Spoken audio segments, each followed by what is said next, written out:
श्रीमंत श्री जगद्गुरु तुकारामांचा चार चरणाचा परमार्थामध्ये जो श्रेष्ठवाला अनुभूती आली यांचा अनुवादन करणारा हा आनंदचा अभंग आहे. विठ्ठल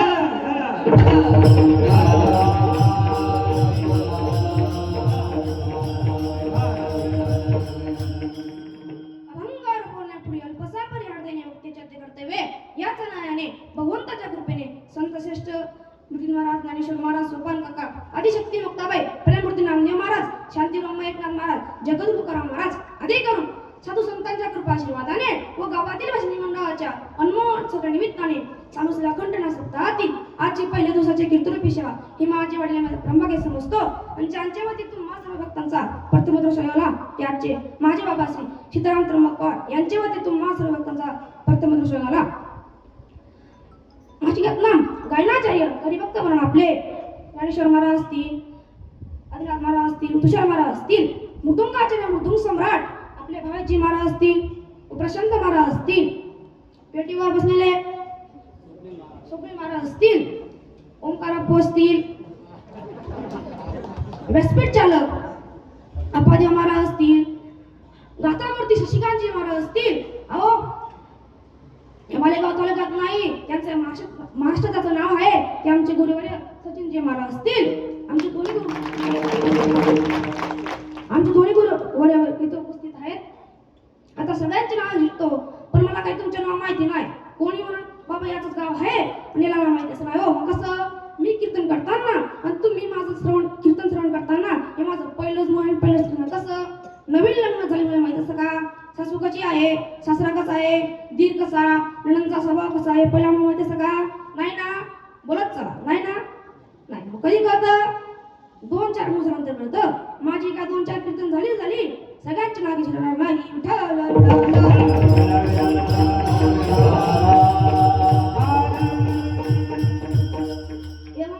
तुकाराम महाराज म्हणतात देवाने ठिकाण दिलं असं ठाव दिला की ज्या ठिकाणी म्हणावं लागत नाही. पूर्वजननम पूर्वजननी जटिलेशाय नव्य संसारे पडदुस्तारे कृपया पारे पाहे मुरारे भज गोविंदम म्हणून ते असं ठिकाण देवा दिलं अभंगाचे पहिल्या चरण लोकांनी तुकोबर आहे. देवाने असं ठिकाण तुम्हाला दिलं आम्हाला का दिलं बरं. तुकाराम म्हणतात आम्ही देवावर उपकार केले तुम्ही आणि देवावर कसं शक्य. अहो त्या निर्गुण निराकार होता त्याला आम्ही सागून साकार केलं त्याला आम्ही नाव ठेवले श्री अनंत मधुसूदना पद्मनाभा नारायणा जगद्व्यापका जनार्दना अनंतगणा अविनाशा अशी हजारो देवाला ठेवली आणि आम्ही कंठामध्ये धारण केली अभंगाचे दुसरे चरण. आणि तिसऱ्या चरणात सांगितलं तुका बरं घरी ठिकाणी नको काय केलं. तुकाराम म्हणतात बाकी सर्व खोटं आहे बाद आहे अनवचनीय आहे आणि बाद धोके अभंगाचे तिसरे चरण. आणि शेवटच्या चरणात सांगितलं तुका बरं घरीच ठेवलं नेमकं काय केलं. तुकाराम म्हणतात त्याने आम्हाला समर्थ केलं आहे एक रूप केलं तर रूप केलं तदाकार केलं त्याने माझ्यात आणि त्याच्यात असा किंचित सुद्धा भेद राहिला. माझे चौथे चरण विठ्ठल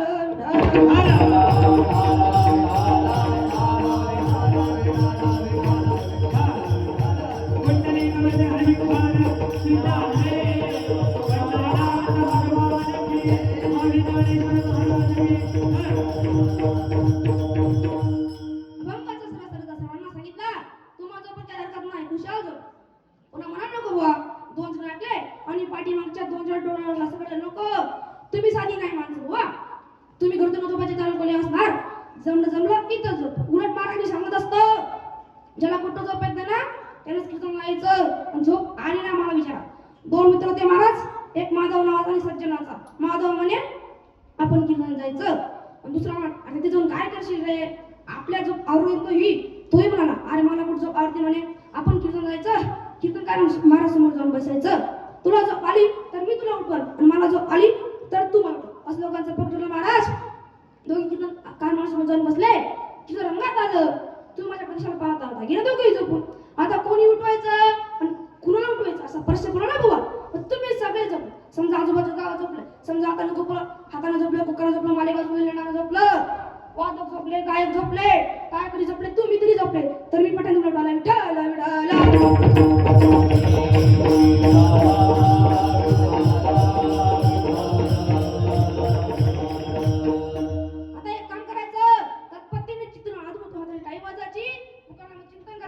असं मी सांगत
मधुसूदना तुम्ही वासुदेव वासुदेव म्हणा.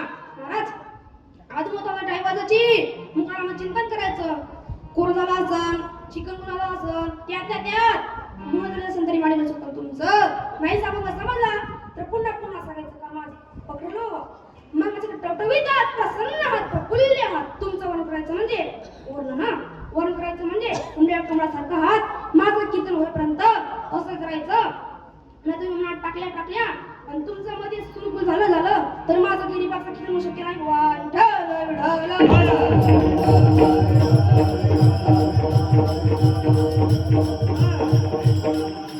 दोन मिनिटं कीर्तन बाजूला ठेवा. आता हिंदू धर्माकडे या. पूर्वीच्या काळात सुभाषचंद्र बोस म्हणायचे तुम हमको खून दो हम तुमको आजीज देंगे. आताचे पोरं म्हणतात तुम हमको तंबाखू दो हम तुमको चुना देते हैं. महाराज सगळ्यांनी वर हात करा. प्रौढ प्रताप पुरंदर क्षत्रिय कुलवंत राजाधिराज योगीराज श्री श्री श्री छत्रपती शिवाजी महाराज की संभाजी महाराज की भारत माता की जो 500 किल्लोवर तलवार देतो त्याचं नाव यसाची. जो पूर्ण संन्यासी एकटाच होतो त्याचं नाव बाजी. जो हात तुटला तरी चित्रुशी लागतो त्याचं नाव संताजी तानाजी. जो आठ तासातून दिल्लीतून गोळा पुण्यात आणतो त्याचं नाव धनाजी. जो या सगळ्यांना एकत्रित जमून सुरक्षित धोरण बांधतो त्याचं नाव शिवाजी. शिवाजी महाराज की जय. धर्मेंद्र संभाजी महाराज की जय. महाराज या पृथ्वी तलावामध्ये किंवा महाराष्ट्रामध्ये 2 जिजाबाई झाल्या. पहिल्या म्हणजे तुकोबरांची जिजाबाई आणि दुसऱ्या म्हणजे शहाजीराजांची जिजाबाई. शहाजीराजांच्या जिजाबाईंना एक पुत्र होऊन गेले त्यांचं नाव होतं शिवाजी महाराज. आणि शिवाजी महाराजांनी किती किल्ले जिंकले? अनेक किल्ले जिंकले. आणि त्यांच्यापैकी एका किल्ल्याच्या जन्माला शिवनेरीवर शिवबा जन्माला राजाचा अधिपती दैवत छत्रपती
तो म्हणजे छत्रपती शिवाजी महाराज. एका अक्केला बंगाटाचा झाला असं मग जगू तुकाराम महाराज म्हणतात देवनाच ठिकाण दिलं असा ठावला की ज्या ठिकाण गेला तर मला लागत नाही. तिने हाच धंदा गोविंदाचे पोवाडे किंवा अनेक काही निने धंदा नित्यदान गोविंदा किंवा कोंडे पुन्हा जीवन रामकृष्ण नारायण किंवा नेके नेके माझी विसावा तुका म्हणावा सावधान किंवा माझी मज झाली अनावऱ्या वाचा चंद्या नामाचा घेतला असे किंवा बोलावं विठ्ठल पा विठ्ठल करा विठ्ठल जीवा व्हावे किंवा गोविंदाचनी गोविंदाचनी गोविंदाच्या मनी बैसला असे किंवा एका जनार्दनी नित्यारीची कीर्तन असनी साधा. तुम्हाला सांगू साधू संत भोजन करण्याचे नाही मग साधू संतांच्या संगतीने रे जड तू सुद्धा भोजन करण्याचे संतांचे वा मग तुकोबारांच्या जागी असले मला डोकराचे भामाचे डोंगरावर जायचे पंढरा डोंगरावर जायचे आणि भोसू डोंगरावर जायचे आणि जे बाई माझ्या जेवण गुंजाच्या सगळेच लोक म्हणतात जिजाबाई अशा होत्या, जिजाबाई तशा होत्या, जिजाबाई गणपण होत्या आणि तुमका महाराज आपल्या जिजाबाईपेक्षा तर नक्की चांगल्या होत्या. भोजन करा, उदाहरण सांगतो.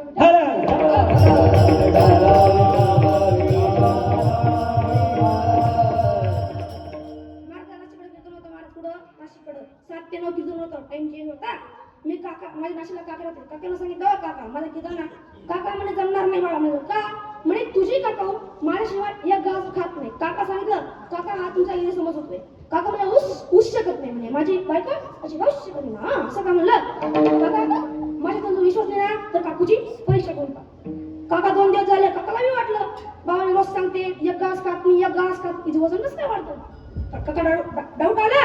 काका म्हणे तिची परीक्षा करून. दुसऱ्या दिवशी उठले, काका शाळेत निघाले. काकूने आवाज काका लवकर या का तुमचं जे घास बी खात नाही. काका मला बरोबर येतो म्हणे. काका शाळेतच आता एका मित्राच्या गाडी लावली आणि याच्या स्लॅबवर याच्या स्लॅबवर न त्याच्या स्लॅबवर असं करत करत करत स्वतःच्या स्लॅबवर आणि साण्यातून सगळी मत पाहू लागले. महिलांनो पूर्वीच्या घरांना साण्याची जण हो की नाही? हो. मग त्या साण्यातून सगळी मत पाहू लागले. आता कसं एक पेढे विकणार आला. तो म्हणाला पेढे का पेढे, गोड पेढे. काकूने आवाज ऐकला. काकू म्हणे पेढे खायला काहीच हरकत नाही म्हणे.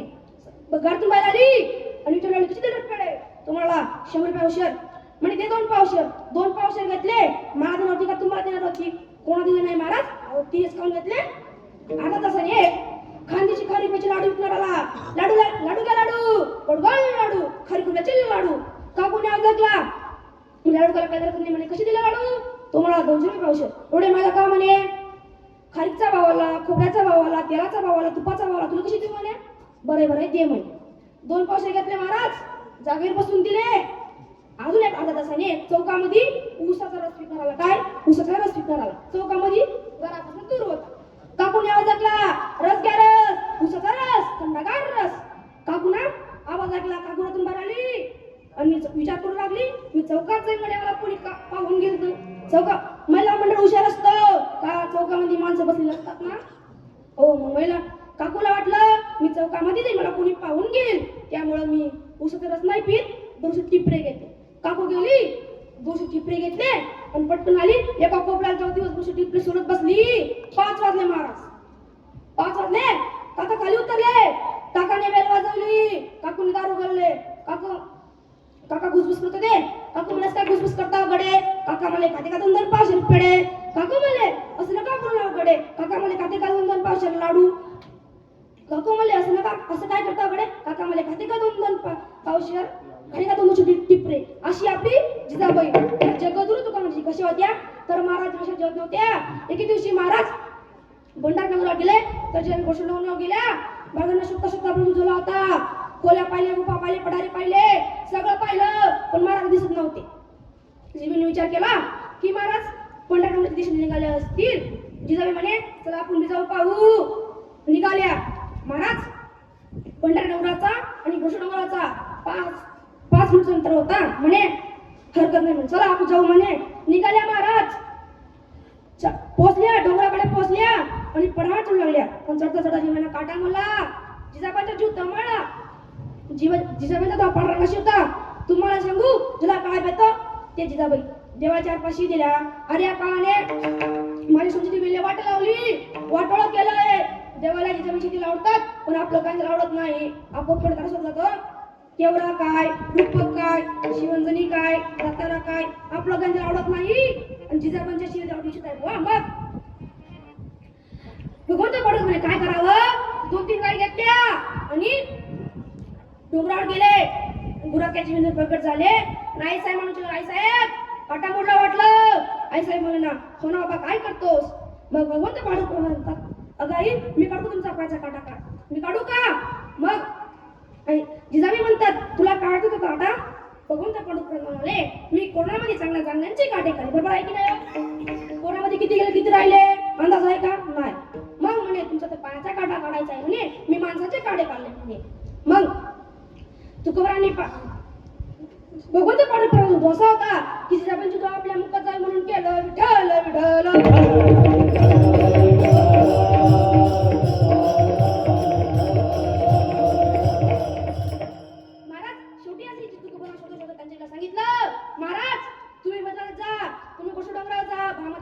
जा पंढऱ्या डोंगरावर जा कुठेही जा असं माझं म्हणणं नाही. पण तुम्ही एक काम करत जायचं म्हणे काय तुम्ही ज्या घरातून बाहेर निघशाल ना मला सांगून जाता की या डोंगरावर चाललो ते डोंगरावर चाललो.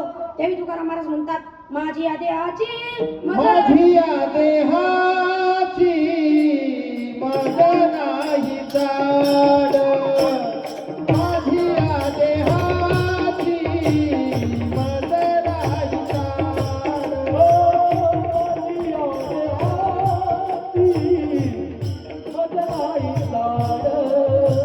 माझी या देहाची मज नाही जाड माझी या देहाची मज नाही जाड माझी या देहाची मज नाही जाड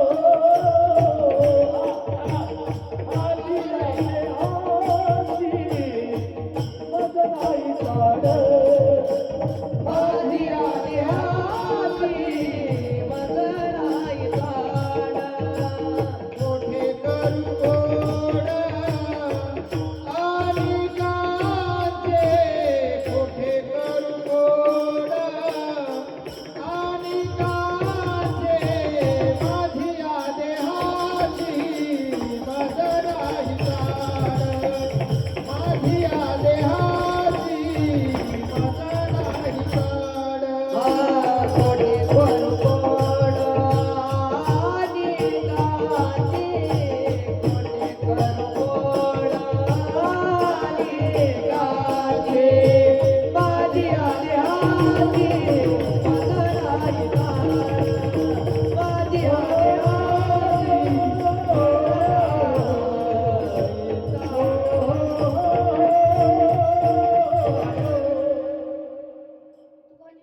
दुसरी घटना अशी आहे की महाराज भजन करत होते आणि भजन करण्यामध्ये भावासमाधी लागली होती. बराच दिवस झाला होता. सगळे पक्षी आपल्याला घट्टात दिले होते. सगळे गुरुडुरू आपल्याला गोठ्यात दिले होते. सगळ्या माणसं कामधंदा करून घरी परत आलेले होते. अंधार पडत चाललं होतं आणि महाराज भानावर आले आणि भानावर आल्यानंतर म्हणू लागले मला उशीर झाला गड्या म्हणे घाईला उठले आणि देवगाव पुढे देवगावकडे निघाले पुढे देवगावकडे निघाले. तुकाराम महाराज ज्या रस्त्याने जात होते त्या रस्त्यातून 4-5 चोर येत होते. त्यातला एक चोर जगत तुकाराम ओळखत होता. तो बाकी चोरांना विचारला अरे आज या महाराजा कुठे जाणार नाही का ते म्हणे हरकत नाही बाबा म्हणे कर म्हणे. हे सांगू का महाराज माणसं कोणाचा उपयोग करतील कुठे करतील काही सांगता येत नाही. ते म्हणे हरकत नाही म्हणे. त्यांनी केला जयरी महाराज मार म्हणे जयरी चला म्हणे आमच्या बरोबर. मार म्हणे चला चला मी घरी भजन करणार आहे पण तुमच्या बरोबर भजन करणार आहे. महाराज एकदा मी नाशिक होतो तर मला नागपूरला कुठे जायचं होतं. मार्ग रेल्वेने बसलो आणि माझ्या शेजारी 2 साधू महाराज पिऊन बसले. भव्य विषयी साधू महाराज पिऊन बसले. शिवान दसरा म्हणते हमको मुंबई जाना है मुंबई के लिए बहुत अच्छे है दान चुरे अन्नचित्र केले गौशाला केले सण केले बहुत पैसे देते. मी त्यांचे कशाला सुद्धा ऐकतो. मी विचार केला तिकीट काढलं नागपूरचं आणि बात करता मुंबईची. मी खिशात तिकीट काढलं महाराज गाडी बरोबर होती सीट नंबर बरोबर होतं. मग घोटाळा काय होत आहे मी त्यांच्या गेलो सांगितलं ओ बुवा ही गाडी मुंबई नहीं जा रही है नागपुर जा रही है. त्यांनी म्हटलं की हात पुरवला बच्चा ही गाडी नागपूर गई तो आपण को भीक ही मागणे है आणि ही गाडी मुंबई गई तो आपण को भीक ही मागणे. आपल्या भाषेत म्हणायला गेलं ही गाडी नागपूरला गेली ती विकत मागायची आहे आणि गाडी मुंबईला गेली ती विकत मागायची आहे. जसं तुकोबाराय विचार न करता त्या चोरांच्या बरोबर निघून गेले आणि चोरांनी ज्या माडी चोरायची होती ना चोरी करायची होती त्या माडीवर महाराजांना घेऊन गेले आणि बाथरूमचा पाय असतो ना ते पाय पण महाराजांना सोडून दिलं. महिलांना महाराज कुठे जाऊन पडतो तुम्हाला माहितीये का कुठं जाऊन पोचले किचनमध्ये जाऊन पोचले. कुठं किचनमध्ये जाऊन पोचले आणि गेल्यानंतर चोरांनी आवाज ओ महाराज खाली टाका म्हणजे काय म्हणजे हलक्या हलक्या वस्तू खाली टाका. किचनमध्ये हलक्या हलक्या वस्तू काय असतात चहा गायची गाणी पुणगायची गाणी पीठ गायची गाणी अशा अनेक वस्तू खाली टाकल्या आणि चोरांनी ओ महाराज एवढे हलके काय टाकतात तर झटझट टाक. महिलांना पुरीच्या काही मिक्सर होतं का नव्हतं. चक्की होती का नव्हती. मग काय पाट्या घेतला खाली टाकला वरंडा घेतला खाली टाकला खलबत्ता घेतला खाली टाकला मुसळी उचल खाली टाकली एखाद्याला खाली बसली मग अशीच बसली महाराज त्याचं नाकच फुटलं. नाक फुटल्यावर तुम्हाला लागला आपल्या नाकाला काय म्हणतो डोमणं फुटलं. वा डोमणं फुटलं मग तुम्हाला लागला माझ्या पहाट झाले पहाट असं कोण ऐकू गेलं तुका म्हणलं का ऐकू गेलं तुकार म्हणतात इथं माझ्या काकडी जीव आहे मग माझा मी काका सुरू केला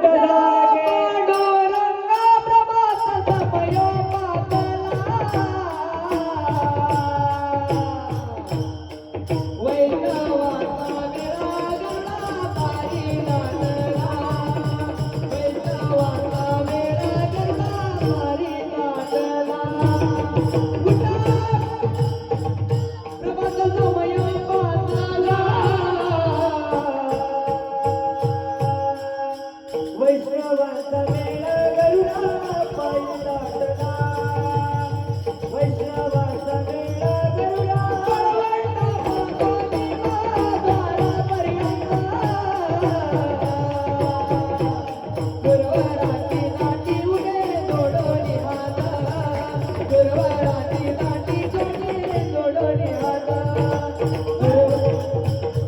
उभे जोडोनी हाता गुरुवाराची दाटी उभे जोडोनी हाता उठा जागे वारे आता परमानला पंढरीनाथा पावनी देवा तुम्ही वेला जगाला गेवाई आता वर्णकरा पंढरीनाथा आवे करणी देवा तुम्ही वेला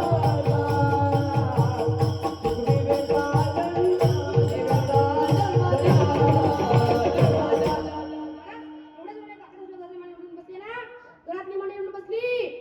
महाराजांनो, पूर्वीचे काही गोप उठायच्या, आता गोपा उठतात आणि गोपा उठतो शांतही बसत नाही महाराज. ग झडून घ्या, फरशी पुसून घ्या, पाणी गरम करा, चहा ठेवा. नंतर बेडरूम जायचं आणि पप्पीच्या मम्मीला जायचं, उठ ग उठ. पप्पाची मम्मी म्हणते, घर झालं का? ओ फरशी पुसली का? ओ पाणी गरम केलं का? ओ चहा ठेवला का? ओ तुम्ही घेतला का? ओ काही उरला का?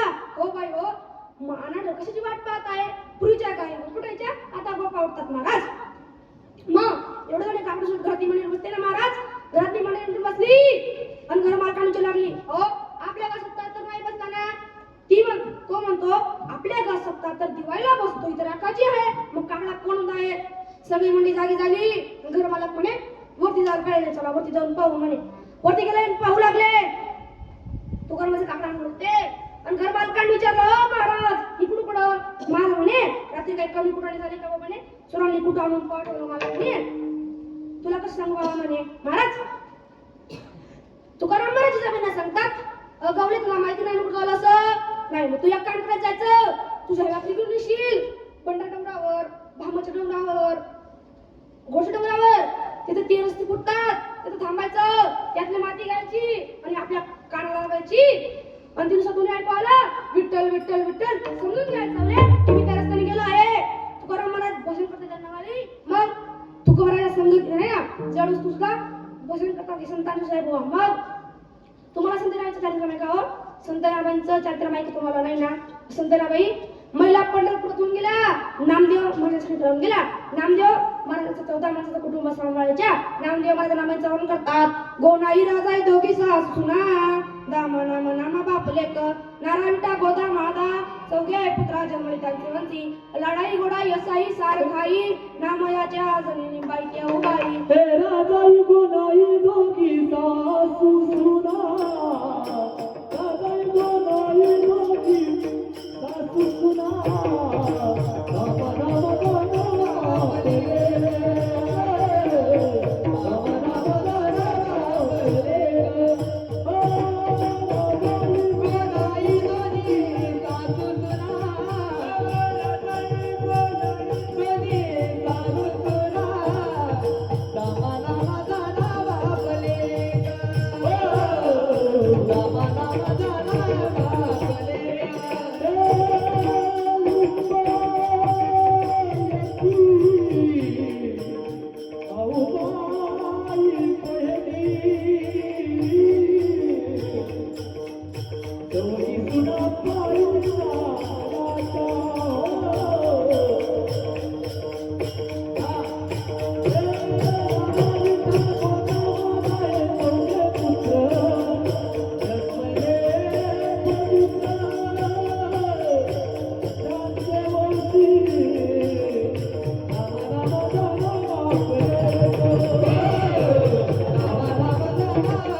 सुंदर माझे जाते ग, सुंदर माझे जाते ग, फिरे बहुतेक, सुंदर माझे जाते ग, फिरे बहुतेक,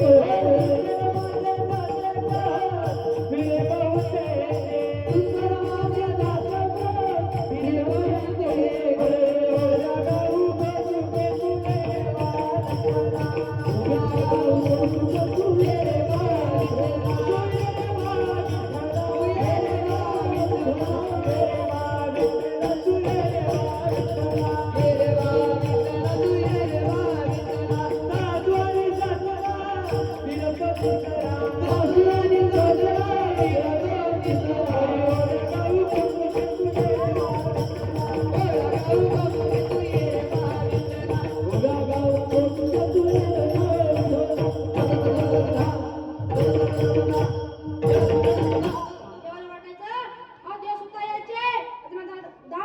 जायचे सांगायचे जणे जवळंग तू माझं नाव घेशील ना जवळंग कसा आता मी ओढतो तुझ्या जनाबांना सांगायचे अख्ख्या जगाला सांगायचे कसं तुम्ही माझं एकदा नाव घ्या तुमचा सोनचा जाता मी ओढतो पण आपल्याला कुठे विश्वास बसतो का बुवा नाही बसतो एकही दिवशी दळता प्रसूला होता काकड्याची वेळ झाली होती पंडित येतील पुजारी येतील त्यामुळे काय देव निघून गेले आणि जनाबांचे गोंडे अंगात घेऊन गेले होते आणि आपले तुळशी गळा काशी अलंकार कुठे टांगून ठेवले होते तसेच निघून गेले पंडित आले पुजारी आले पाहतात तर काय तुळशी गळा काशी अलंकारी नाही हे गोधडी तुम्हाला गोधडी माहित आहे का तुम्हाला गोधडी माहित आहे का हो ना गोधडीला काही भागांकडे गोधडीच म्हणतात काहीकडे झावर म्हणतात काहीकडे दमकुंडी म्हणतात दमकुंडी कसं काय तुम्ही अंगार घेतल्यानंतर तुमचा दोन कुंटो त्यामध्ये त्याला दमकुंडी आहे मग आता ते म्हणे राजापाशी गेला पाहिजे आता राजापाशी निघाला आहे सांगतो महाराज एकदा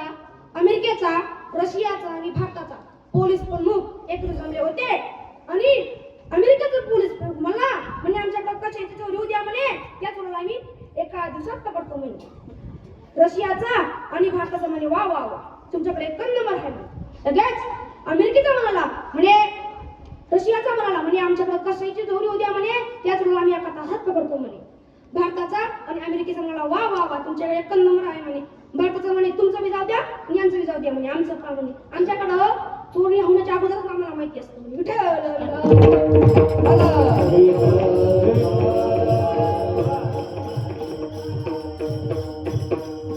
महाराज मग विचार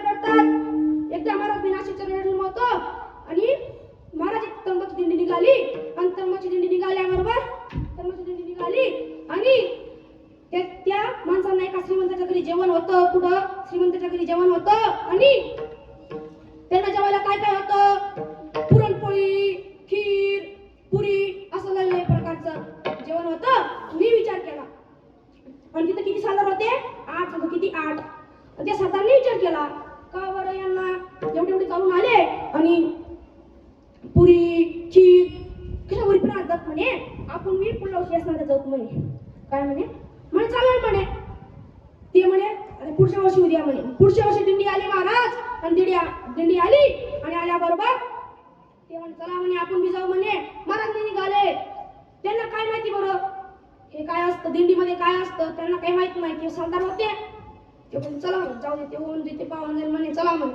महाराज निघाले त्यांना मी एका श्रीमंताच्या घरी जेवण होतं त्यांना मी केलं होतं मग महाराज ते बसल्याप्रमाणे त्यांना वाढलं आणि त्यांचं जेवण झालं आणि त्यांचा तो पंगोबाला म्हणे महाराज टाइम आहे तर कीर्तन करून टाका म्हणे त्यांना काय कीर्तन कळतं बरं त्याला कीर्तन काय कळतं कीर्तन कळत नाही मग ते काय म्हणे बरोबर आहे थोड्या वेळाने करतो म्हणे महाराज ते एका रूम दिला त्यांना त्या रूममध्ये गेले आणि झोपले त्यांनी काय ठरवलं तो बोलई तो कीर्तन करे कीर्तन जमत नव्हतं मग काय करणार महाराज तो बोले तो कीर्तन करे म्हणे समजवलं आणि झोपले 1 तास झाला 2 तास झाला 3 तास झाले काहींना मग त्यांच्या गावात एक पिंट्या नावाचा पोरगा होता आणि पिंट्या नावाच्या पोरगाला त्यांनी पाठवलं म्हणजे जाय बरं महाराजांना उठून आण बरं जाय बरं हो गेला टक काहींना महाराज म्हणे हा वापस गेला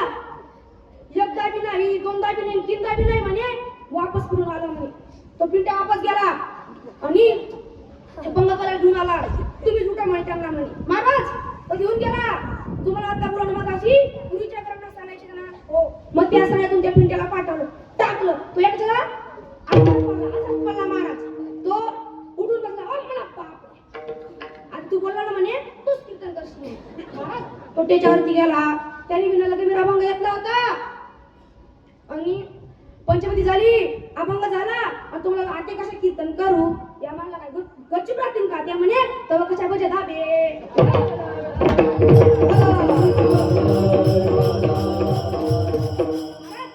चोराचा शोध घ्या असं करत ते जनाबांच्या घरी गेले आणि तपासणी करू लागले तपास करता एका कुटीला ते अलंकार दिसले महाराज चोरांनी सैनिकांनी पाठवलं चला म्हणे राजा राजापाशी घ्या म्हणे ते राजापाशी घेऊन गेले राजा सांगू लागले मालिक यांनी ना एका कुटीला अलंकार दिसले म्हणे आम्ही याला घेऊन आलो म्हणे असं का म्हणे हिला शिळावर न्या म्हणे जर आपण ना शिळाकडून नेलं जनाबी राजा काहीच बोलला नाही पण पुण्यवंत पातालोकी गेला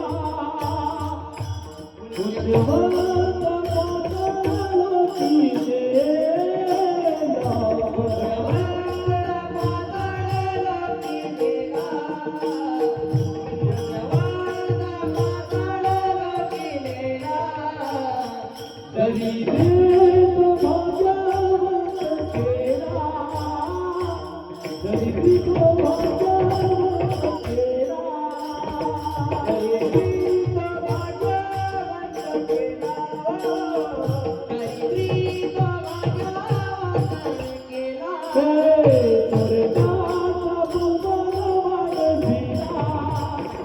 चोरटाचा भुवन वाढविला चोरटाचा भुवन वाढविला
तू पुण्यवंत बहिणीने तू पाता घातलं दरिद्राचं तुझं भाग्यवंत केलं चोरट्या वाल्याचा बहुमान वाढविला आणि कीर्तिमानाचा अपमान केला धुंद झाला तुझा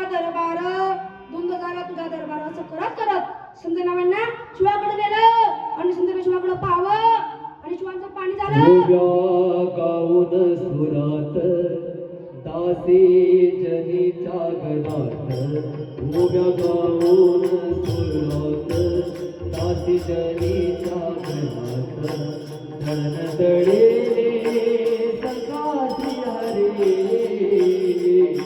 आड चोरीचा माझ्या घरी आड चोरीचा माझ्या घरी एक असा कार्य विठ्ठला तू माझ्या मुळावर असा कार्य विठ्ठला तू माझ्या मुळावर गावकरी पुजारी मज देते तुळावर गावकरी पुजारी मज देते तुळावर कुठे गेले तुझे जादू गिरे कुठे गेले तुझे जादू गिरे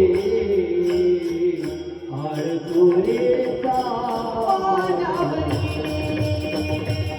उभ्या गावनी सुरात दासजनीच्या घरात उभ्या गावनी सुरात दासजनीच्या घरात धडधडले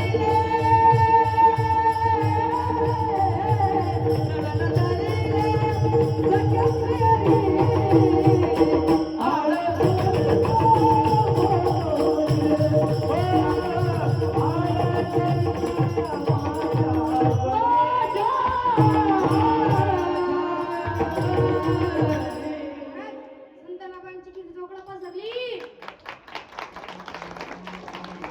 चौकडं पसरली तुकाराम महाराज म्हणतात माणसांची कीर्ती साधूंची कीर्ती आणि संतांची कीर्ती ही पाण्यावाने पसरते मोगद्याचे नारायण कीर्ती मोगद्याचे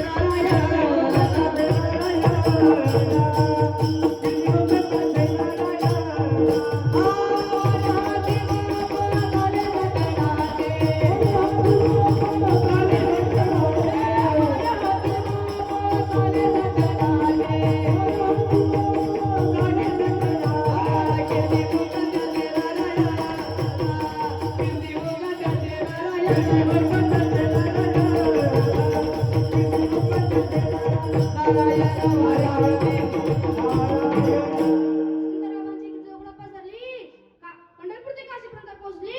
काशी संत कबीर महाराज म्हणे अशी कोण मला आहे की जिने सुनाकडे बघितल्या परमेश्वरचं पाणी होईल. चला म्हणे दर्शन घेऊन यांचं म्हणे. महाराज कबीर महाराज निघाले इथं मुक्काम करायचा.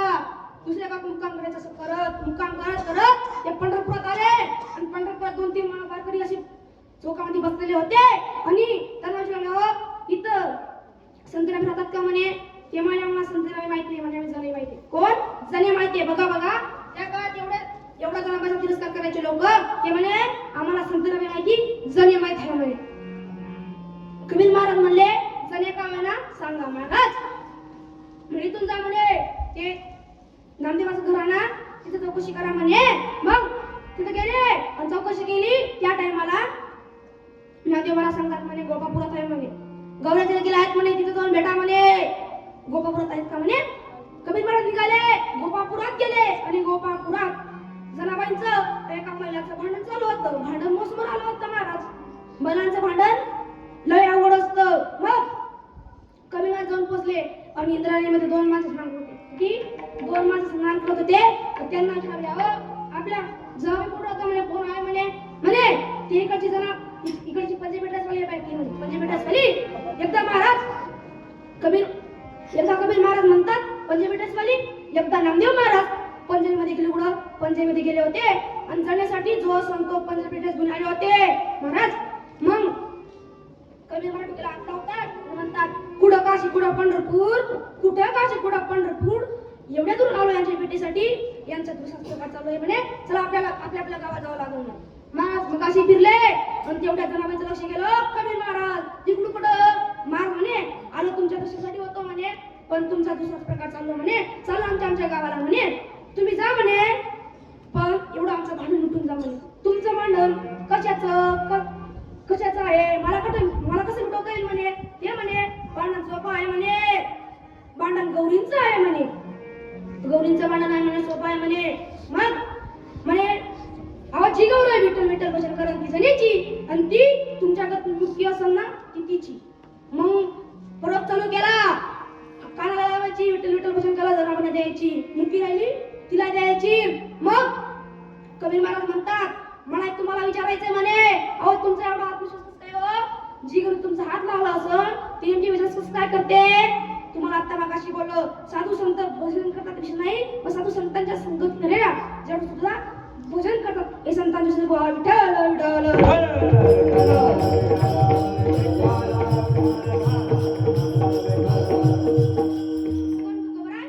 तुम्ही एवढी देवाची सेवा केली भावभक्ती केली त्यातून तुम्हाला काय क्रांती घडून भेटली. तरी क्रांती अभंगाच्या पहिल्या नलगे मरावे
काय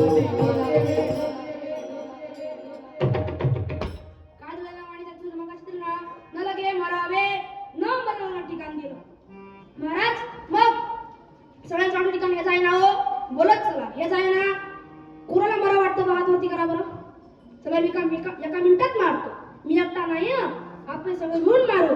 तुम्ही म्हणचाल महाराज तुमचा जीव केवढा केवढा आणि तुम्ही पाहता केवढे मारतात. मी एकटा नाही आपण सगळे मिळून त्याला मारू शकतो. मग अहो मरावं वाटतं की मरावं लागतं. वाटतं की मरावं लागतं. वाटत नाही पण लागतं. मग तुम्ही दुकानात तुम्हाला पैसे द्यावे वाटतात की द्यावे लागतात. द्यावे लागतात. वाटत नाही पण द्यावे लागतात. महाराज एक माणूस दुकानात गेला एवढा खुश होता तेल द्या मीठ द्या साखर द्या वस्तू का मागू लागला. हा नंतर दुकानदाराने आणि मालकाने बिल केलं 1600 रुपये. नंतर म्हणतो हे खिशात हात टाकतो नाही का तुमचे पैसे. महाराज जसा परत होता. महाराज आपल्या मुलाच्या लग्नात हुंडा द्यावा लागतो की घ्यावा लागतो. घ्यावा लागतो आणि मुलीच्या नावात द्यावा लागतो. हे आता तुम्ही सांगते पूर्वीचं सांगते. पूर्वीच्या काळात नवरीचा बाप म्हणायचा आणि होऊन जाईल पाहून जाईल करावून जाईल. पण नवरीचा बाप म्हणायचा नाही तुम्ही कुठं आम्ही कुठं कसं शक्य आहे. माता म्हणतो आता पोरगीचा बाप म्हणतो पोराचा बाप म्हणतो होऊन जाईल पाहून जाईल. पण आता काय नवरीचा बाप म्हणतो नाही तुम्ही कुठं आम्ही कुठं कसं शक्य आहे. महाराज आता काय झालंय त्या काळात पोरगीचा बाप म्हणायचा अरे पोरं कोण वाडा रे पोरं कोण वाडा म्हणजे ज्यावेळेला कमी वाडा. आता कोण म्हणतं आता मुलाचा बाप म्हणतो अरे पोरं कोण वाडा रे पोरं कोण वाडा. का आता मुली झाल्या कमी आणि मुली झाली जास्त. बरोबर की नाही. हो महाराज मला कोणाला वाटत नाही. ज्ञानेश्वर महाराज म्हणतात मला कोणाला वाटत नाही. महाराज मरण मागतात त्या नाही मला वाटत नाही. जे मरायला निघाले त्या नाही मला वाटत नाही. जे मराला टेकले त्या नाही मला वाटत नाही. महाराज असं तुम्हाला कळणार नाही. जे कळणार तेच सांगणार. मग सांगतोय पूजन करा विठ्ठल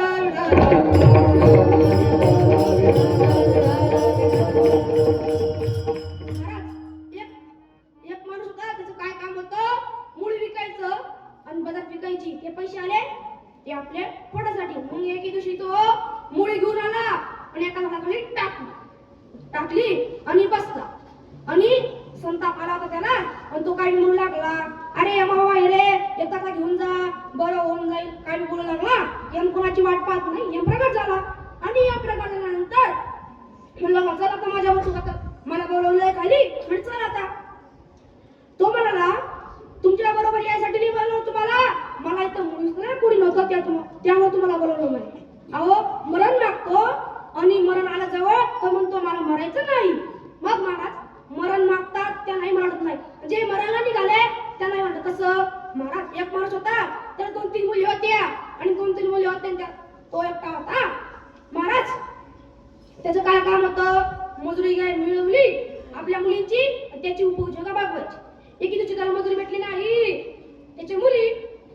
त्याच्या मुली अन्न पाणी खाली झोपी गेल्या. तो उठून बसला अंगणाचा पश्चाताप करू लागला.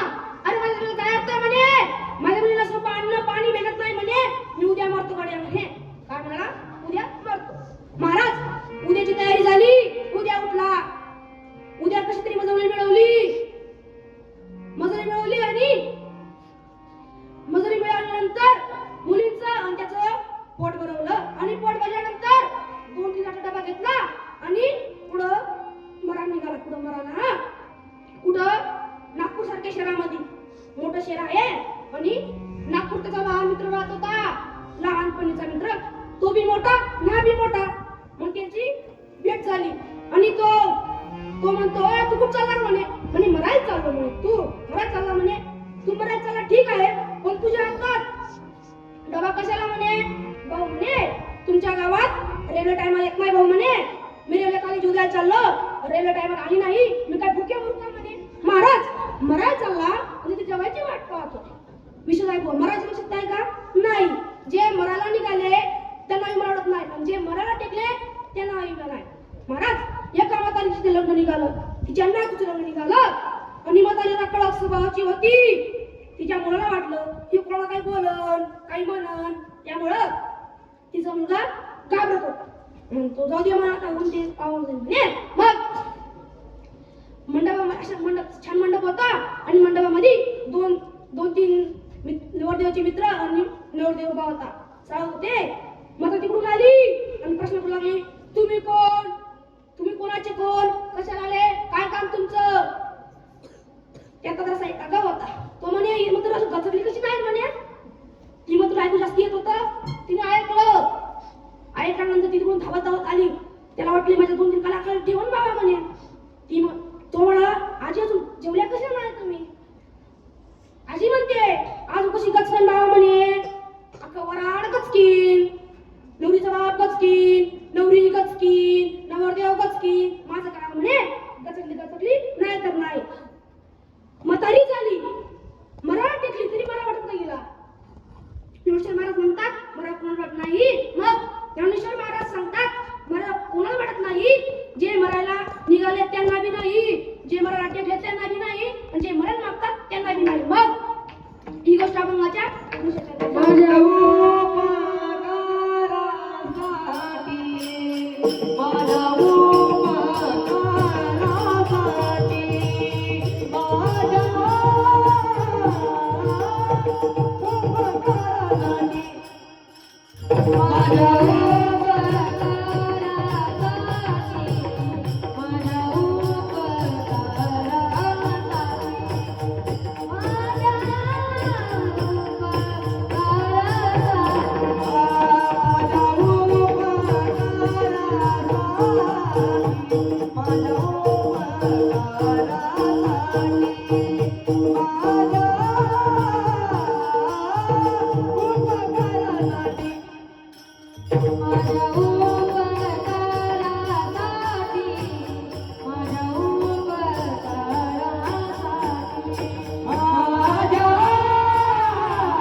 एवढा दुबळा आहे का तुमचे उपकार संग्रामा. अहो ते दुबळा असो किंवा समर्थ असो, पण आम्ही देवर पार केले तुम्ही, असं म्हणणं आहे का बरं तुमचं म्हणणं? मग अहो त्याला जगात यायचं होतं, कार्य करायचं होतं, त्याला मी त्याला जागा दिली, ठिकाण दिलं, घर दिलं.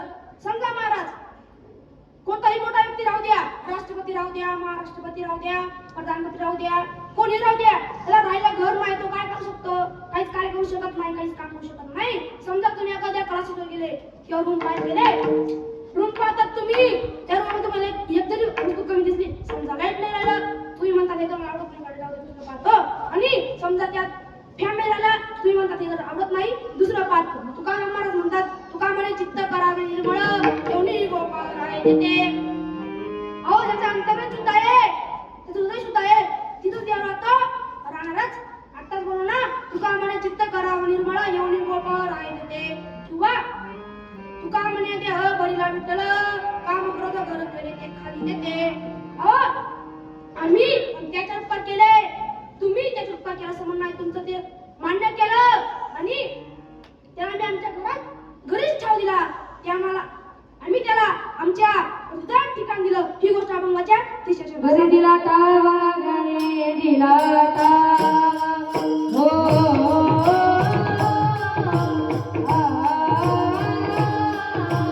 घरी दिला टावा, घरी दिला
पुढच्या माझी द्यावी लागल. तो मुलगा हो म्हणायचा, आई कमून आणायची. एके दिवशी मुलगा डॉक्टर झाला आणि डॉक्टर झाल्यानंतर आईला वाटलं की माझा मुलगा मोठा डॉक्टर झाला आहे, माझ्यासाठी एक बंगला बांधला. महाराज त्या मुलानं असा मोठा बंगला बांधला, लय मोठा बंगला बांधला महाराज. आणि ते दोघी तिथे राहू लागले. आईला वाटलं माझा मुलगा डॉक्टर आहे, त्याचं सहज लग्न होऊन जाईल. माय महाराज आईनं त्याचं लग्न केलं. लग्न झाल्याप्रमाणे 12 महिने झाले. आणि 12 महिने झाल्यानंतर ती बायको त्याला विचारू लागली, अहो तुम्हाला मी पाहिजे की तुमची आई पाहिजे? बोलत चला, तुम्हाला मी पाहिजे तुमची आई पाहिजे? तो म्हणतो मला दोघी पाहिजे. पण ती सांगते एकच सांग नाहीतर मी जाणार. मग तो म्हणतो तू पाहिजे. मग ती बायको म्हणते आत्ताच्या आता तुमच्या आईला घरातून बाहेर काढा नाहीतर मी जाणार. मग तो त्याची बॅग भरतो आणि तिच्या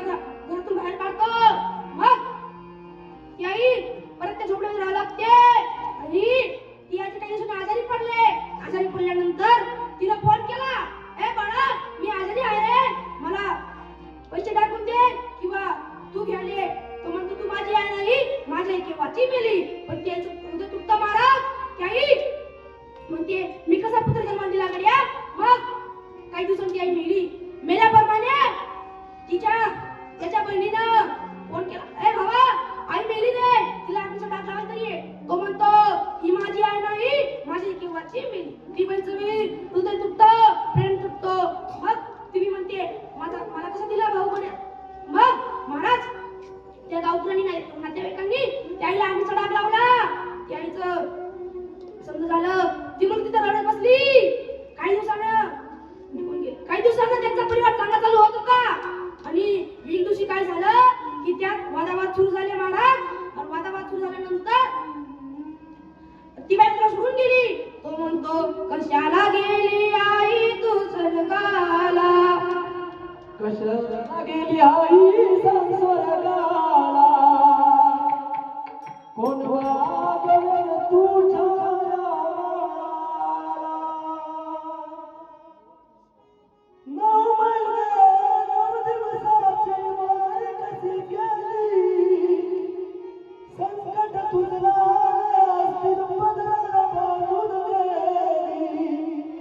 सोडून गेली आई तुला कराला, कोण वागवेल तुझ्या बाळाला.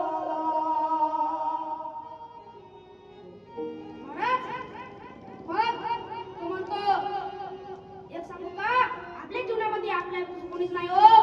मग आपल्या आईबाजू कोणीच नाही. जोपर्यंत आपले आई बाप आहे तो सगळं जग आलेला आपलं करतं. एकाच्या आई बाप गेलं ना सगळं जगाकडे दूर दूर करतं. ज्याला हात नाही ना हाताची किंमत विचारा, ज्याला पाय नाही त्याला पायाची किंमत विचारा, त्या डोळ्याची किंमत विचारा, आणि ज्याला आई बाप त्याला आईबापाची किंमत विचारा. या जीवनामध्ये आपल्या दुसरं कोणीच नाही. ज्ञानराज महाराज म्हणतात ना, नाही रे नाही कुणाचे कोणी, बहीण कुणाची भाऊ कुणाचा, कोण कुणाचे सगळे जोय रे. नाही रे नाही कुणाचे कोणी. महाराज या जीवनामध्ये आपल्या तो कोणीच नाही हो. या कातड्याची चप्पल केली तरी आपले उपकार फिटणार नाही. आपण लहान होतो तेव्हा आपण विचारायचो आई हे काय आहे, आई सांगायची बाळा चिमणी आहे. आपण दुसरीला विचारायचो आई हे काय आहे, आई सांगायची चिमणी आहे बाळा. आणि तिसरीला विचारायचो आई हे काय आहे, आई सांगायची चिमणी आहे बाळा. आता मशीन गेला एखादा आपण सांग, आईनं विचारलं बाळा हे कशाचं मशीन आहे, आपण एकदा सांगतो आई हे गहू मशीन आहे. दुसऱ्यांदा विचारलं बाळा हे कशाचं मशीन आहे, आपण सांगतो आई तुला एकदा सांगितलं कळत नाही का. महाराज आपण एकदाच सांगतो दुसऱ्यांदा सांगत नाही. मग आपण किती कष्ट केले. गाणं आहे ना, अनमन जन्म दिला ग तुझे उपकार फिटणार नाही, अनमन जन्म दिला ग तुझे उपकार फिटणार नाही. महाराज अनमोल जन्म दिलाय आपल्याला, त्या अनमोल जन्माचा उपयोग करा. महाराज उपयोग करा. आणि आपल्या महाराष्ट्रामध्ये किती अनाथाश्रम झाले हो, लय अनाथाश्रम झाले. अनाथ मुलं आपल्या आई बाप काढून आणा. आणि तुम्ही त्या गोट्यात गाई बांधता बैल बांधता ना, त्या तुमच्या आई बापाला ठेवा. तुम्ही त्यांना चपाती हाणून मारा, फेकून मारा, तरी ते म्हणतात आपला मुलगा किती चांगला आहे बघ, आपल्यासाठी चपाती आणतो, पोळी आणतो. तुम्ही कसंही द्या पण अनाथाश्रम काढून आणा. मग अनाथाश्रम काढून आणा. 2 राव राहिली होती, एक संशय मला नाव राहिलं होतं. ज्यांनी माझा आवाज तुमच्यापर्यंत पोहोचवला ते आमचे आपले मयूर महाराज असतील किंवा सुनदादा असतील आणि विनोदरी आपले असतील. झालेले कीर्तन सेवा मी संपन्न करतो. गणेश्वर माऊली